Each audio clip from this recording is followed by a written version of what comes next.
මේ අක්මාව අපිට බලා ගන්න විදිහක් නැද්ද? ඉස්කෝලේ නම් ඇති බෝතලයක අපි මස් කඩේකට ගියොත් හරකුන්ගේ අක්මාවක් බලාගත්ත හැකි. හරි?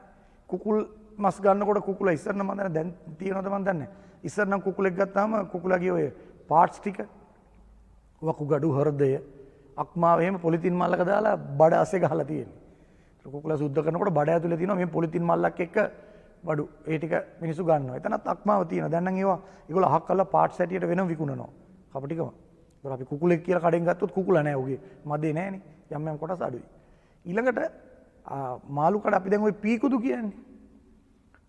මස් කඩවල වල භාවිතා වෙන්නේ පීකුදු කියන වචනේ. එහෙම නැත්නම් liver එක ඉංග්‍රීසියෙන්. ඉංග්‍රීසියෙන් අක්මාට කොහොමද liver නේ කියන්නේ. එතකොට මේ ඔයගොල්ලෝ දැකලා ඇති කඩවල වල මස් නිකන් රෝස පාටයි හරි ලා පාටයි නම් liver එක තද රතු පාටයි.